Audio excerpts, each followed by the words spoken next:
बिस्मिल्लाहिर्रहमानिर्रहीम। Pin point TV के साथ मैं हूं नवीद अमान खान। नाज़रीन, आज हम बात करेंगे army chief general Asim Munir साहब की लाहौर और कराची में बिज़नेस कम्युनिटी के साथ होने वाली गुफ्तगू और मुलाकातों के हवाले से। हमारे आर्मी चीफ बिज़नेस कम्युनिटी के साथ क्यों मिल रहे हैं, इस बात का हम जिक्र करेंगे आज के अपने इस प्रोग्राम।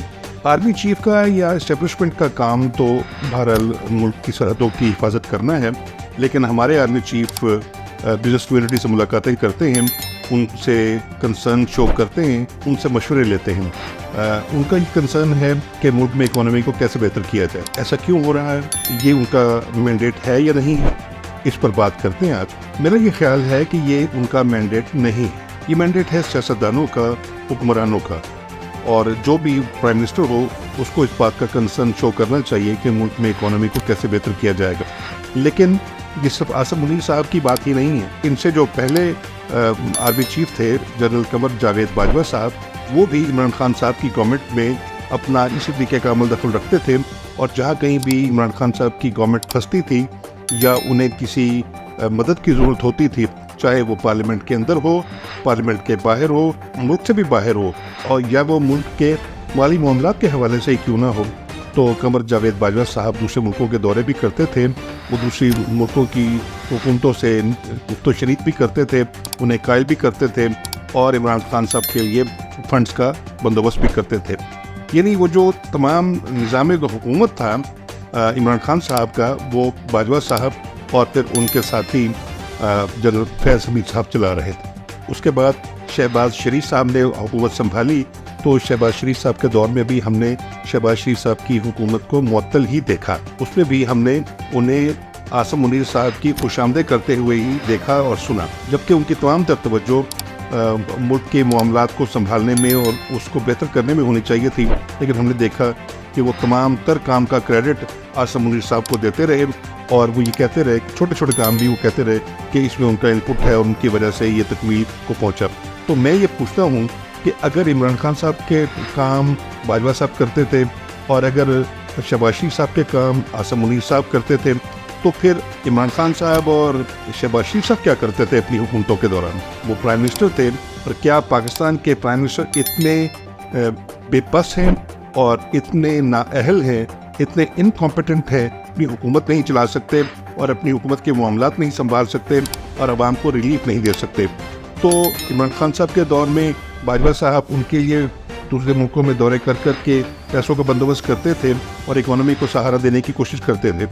अब ये ड्यूटी जनरल आसिम मुनीर साहब ने संभाल ली है, चाहे वो मुल्क से बाहर उनके दौरे हों, वो भी वही काम कर रहे हैं जो बाजवा साहब करते थे मुल्क की इकोनॉमी को बेहतर करने के हवाले से।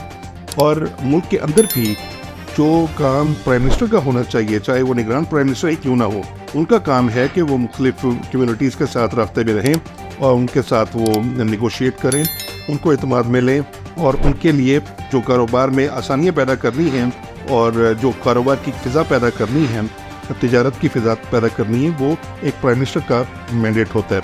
तो वो प्राइम मिनिस्टर करें।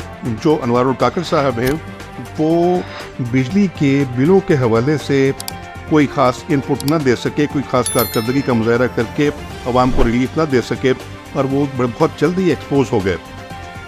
यहाँ उनकी कारकर्दगी कोई ज़्यादा तसल्ली बख्श नज़र नहीं आ रही। मेरा ख्याल है कि इसी चीज़ को भांपते हुए जनरल आसिम मुनीर साहब ने ड्राइविंग सीट संभाली है, और उन्होंने फैसला किया है कि वो इकोनॉमी को बेहतर करने में अपना किरदार अदा करेंगे। चुनांचे उन्होंने जो मुलाकातें की, वो इस बात की गुमाजी करती हैं कि जो इकोनॉमी है वो सियासतदानों के बस की बात नहीं रही। लिहाजा जो army chief general Asim Munir साहब की लाहौर में बिज़नेस कम्युनिटी के साथ मुलाकातें या बिज़नेस कम्युनिटी के साथ कराची में मुलाकातें हैं, वो ये तासुर देती हैं कि अब उन्होंने तमाम मामलात हुकूमत खुद चलाने, तो अगर उन्होंने चलाने हैं तो फिर ये इलेक्शंस का ड्रामा करना और इलेक्शंस के ऊपर इतने वसाइल को खर्च करना, मुंतखब हुकूमत का आना या नए सेटअप का, जमहूरी सेटअप का आना, उसका क्या जवाब रह जाता है या उसकी क्या ज़रूरत रह जाती है?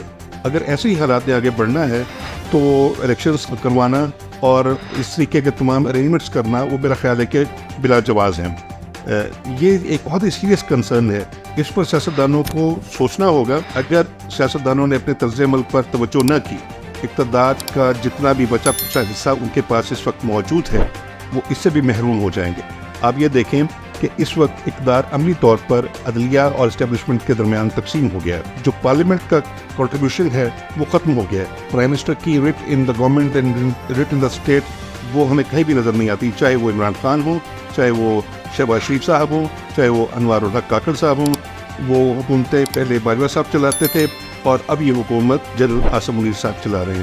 یہ بات ہمارے سیاستدانوں، ہمارے سو کالڈ جمہوریت نوازوں، جمہوریت کے چیمپئنز ہیں، ان کے لیے بہت ہی زیادہ میٹر آف کنسرن ہے۔ اس پر اگر انہوں نے اب آج توجہ نہ کی تو میرا خیال ہے کہ مستقبل قریب میں ان کا اتنا بھی عمل دخل نہیں رہے گا جتنا اس وقت ہے۔ تک کے لیے اتنا ہی، ہمیں اجازت دیجیے۔ اللہ نے